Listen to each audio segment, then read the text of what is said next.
Today, I'm canceling ugly people. Now, stick with me. I'm not attacking those of us who are aesthetically deficient through no fault or choice of our own. We're safe. What I'm canceling instead is intentional ugliness.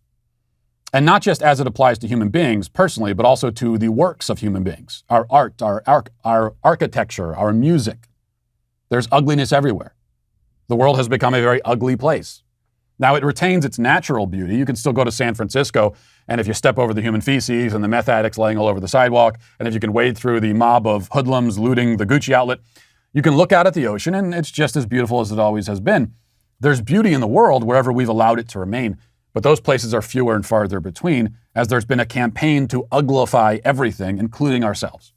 As for the uglification of people, TikTok provides an extensive catalog of such cases. Here's one highlighted by libs of TikTok. In the video, one female user shows pictures of herself from some years ago when she was a normal, decent-looking young woman, but that has changed. Let's watch this.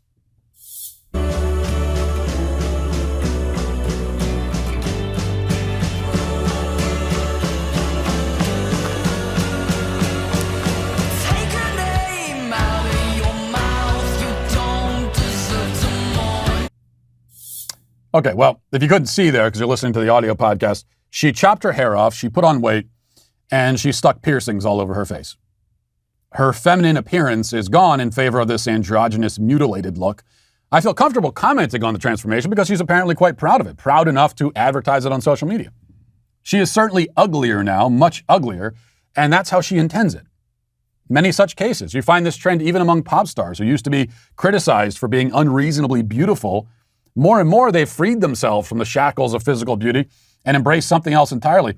I saw an interview with Demi Lovato recently where she was talking about getting in touch with aliens through meditation, and somehow that wasn't the weirdest part of the interview. The weirdest part was her appearance. She was sporting a mullet and a baggy button-down that looked like something that she grabbed out of her dad's hamper.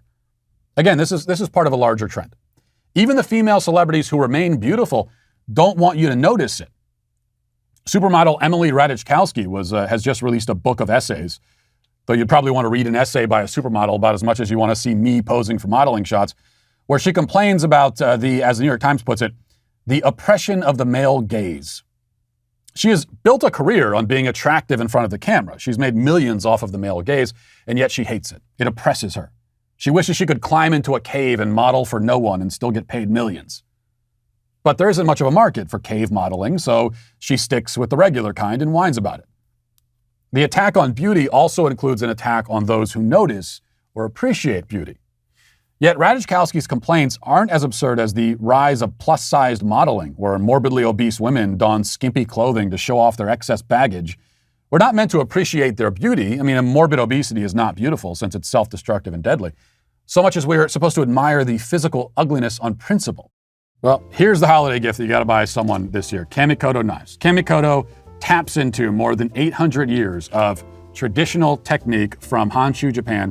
Each Kamikoto knife goes through a rigorous 19-step process that takes several years from start to finish to complete. Because of their single bevel edge, Kamikoto knives can achieve an unbelievably sharp edge that you just can't get with other knives. They can cut through your ribeye like butter. They can cut through, look at this. See? Well, that's how why is this there? That's how sharp these things are. Kamikoto knives are used by several chefs working at Michelin star restaurants. So click the link below or go to kamikoto.com/Matt Walsh and use promo code Matt Walsh to save an extra $50 today. A few years ago, Calvin Klein unveiled massive billboards in Times Square with fat people posing in their underwear. This is not beauty, but a kind of anti-beauty. Now, as I said, this extends far beyond the physical appearance of human beings. When it comes to pop stars, as they grow increasingly uglier and more weird and brutal in appearance, so does their music. Think about this.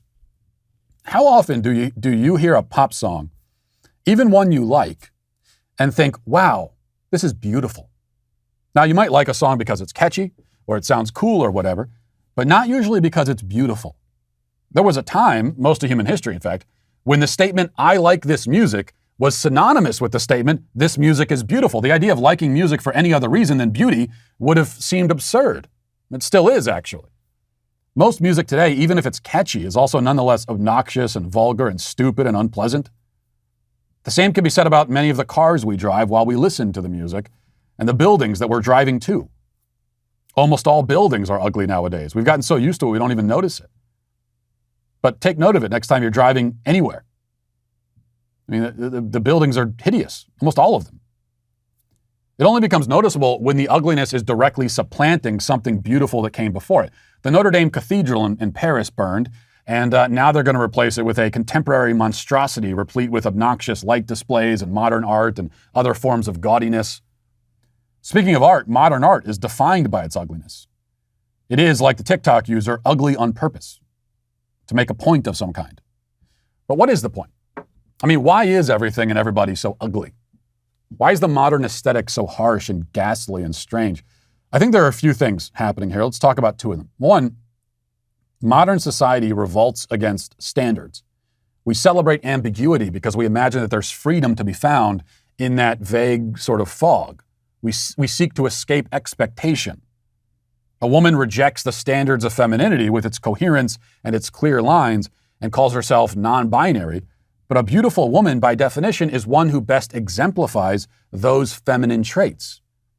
A woman is most beautiful when she most looks like a woman. That's one of the reasons why morbid obesity is not beautiful on a woman or on anybody.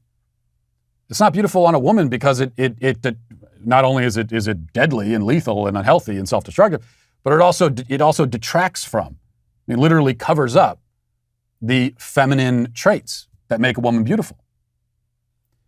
Just as the modern artist seeks to escape standards and expectations by painting random splotches on a page and calling it a tree or whatever, but a beautiful painting of a tree is one that most captures the essence of a tree. The splotches are nothing in particular, so they can't be beautiful. Two, modern society is preoccupied by convenience and utility. We don't strive for transcendence. We don't recognize that anything like transcendence can exist. We reject it as a category. And so we build giant, gray, depressing, nondescript buildings and we fill our cities with them. Our ancestors built palaces and cathedrals. I mean, they were literally reaching up towards the sky, towards something greater. That's why they built those buildings. We build really big shoeboxes. We live in the shoeboxes, we work in them, we go to church in them. The designs are practical and cheap. They're useful, but they're not beautiful. Beauty reaches for something beyond. Beauty cares about truth. Our culture just doesn't just fail to seek truth, it hates it. And it produces art and music and architecture and people who reflect that preference. So everything is ugly, and ugly on purpose, not on accident, like me. And that is why purposeful ugliness today is finally canceled. If you enjoyed this video, be sure to give it a thumbs up and share it with all your friends.